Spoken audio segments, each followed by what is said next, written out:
Have you seen those ads on Instagram of, like, from companies where you buy a $60 t-shirt and it gives you all these entries to win a Skyline GTR, or if you purchase a $50 hat, you get triple your entries this week to win a really cool Sprinter van.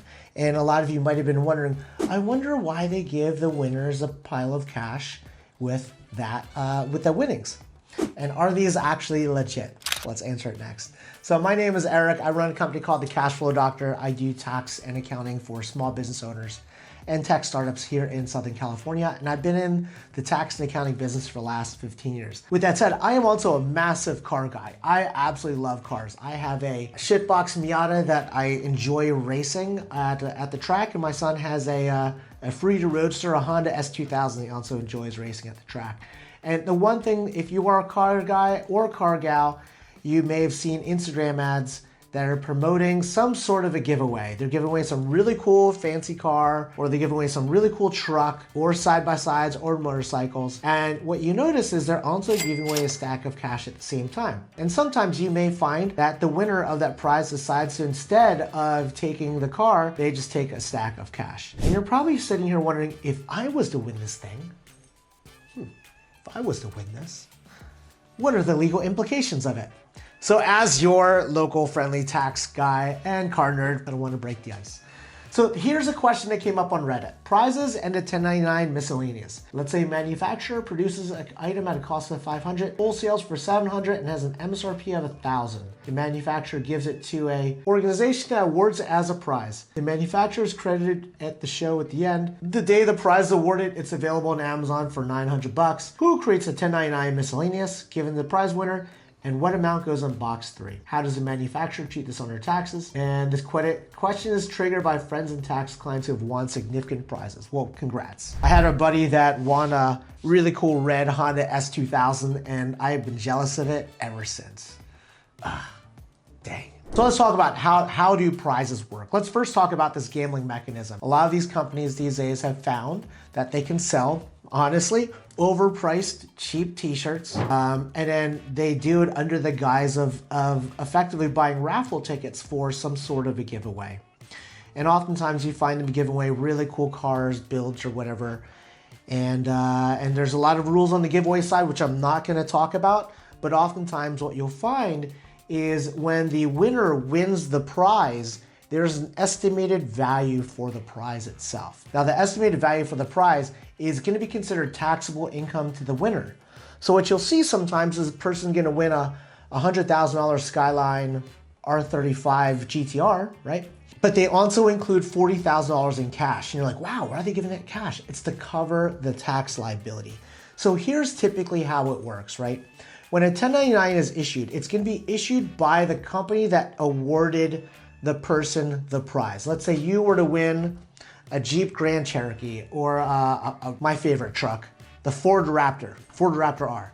And you were to win this truck from, let's say, Joe's T-shirt company. You won this raffle. Well, inside of that raffle, basically what's gonna happen is Joe's T-shirt company is gonna issue you a 1099 miscellaneous, get all of your tax information prior to you picking up the vehicle, and then issue 1099 for the MSRP, or the value of the vehicle itself.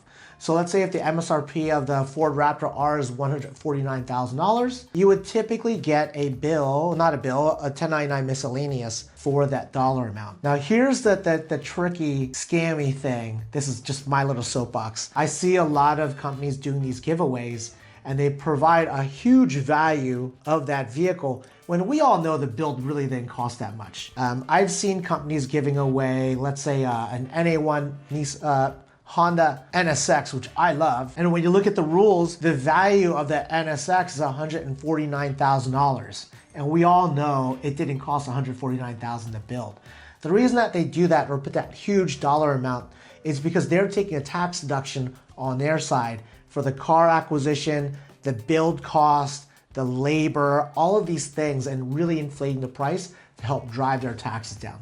kind of scammy, to be honest. And then for the recipient, now they have a very large dollar amount that the car is technically worth that they're going to pay tax on. Now here's the kind of the crappy situation. That NSX in the real world, in the market today, would be worth, let's say, $90,000, but they're paying tax on 150 because that's what the 1099 is showing. Now on $150,000 NSX, and you receive that 1099 income, it's going to jack up all the rest of your income. Now that's going to put you into a higher tax bracket on those winnings, right? So let's say you're making $120,000 at a software company, plus you win the $150,000 NSX.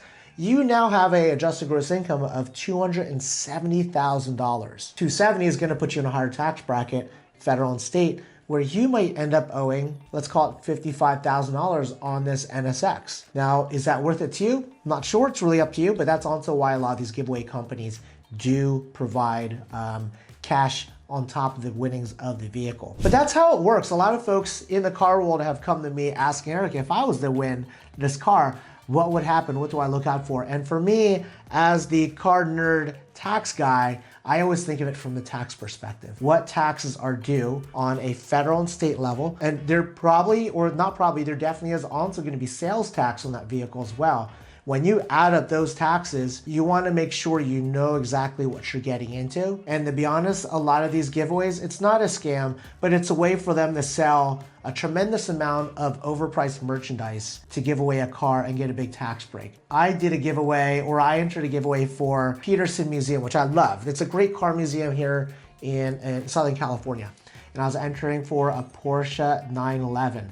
And when I did the math of the number of raffle tickets sold so far, they had raised something among the lines of $300,000 worth of tickets for a vintage 911, which that was probably only worth $80,000. So think of it from a lot of these more consumer capitalistic companies that are selling t-shirts or hats or little keychains and stuff like that. They're probably selling 2 to 3 times the car value in merchandise. So it's a massively profitable operation for them.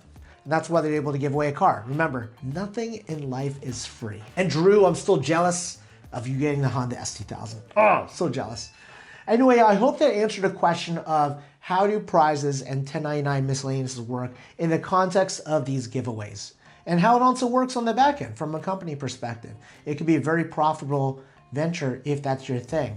But I think the market's kind of saturated with that. So probably not a great market to get into now. But that's how it works. Anyway, my name is Eric. I'm the Cashflow Doctor. I'm your local resident tax nerd and car nerd as well. I'm answering questions that pop up on Reddit on a weekly basis. So if you have a burning tax question, drop it into the Reddit tax subgroup here. Give me a like, a thumbs up, and a subscribe if you haven't yet. I would love to see you more on this channel, and put a comment in the comment section below. Have a wonderful day. We'll chat again soon. Take care.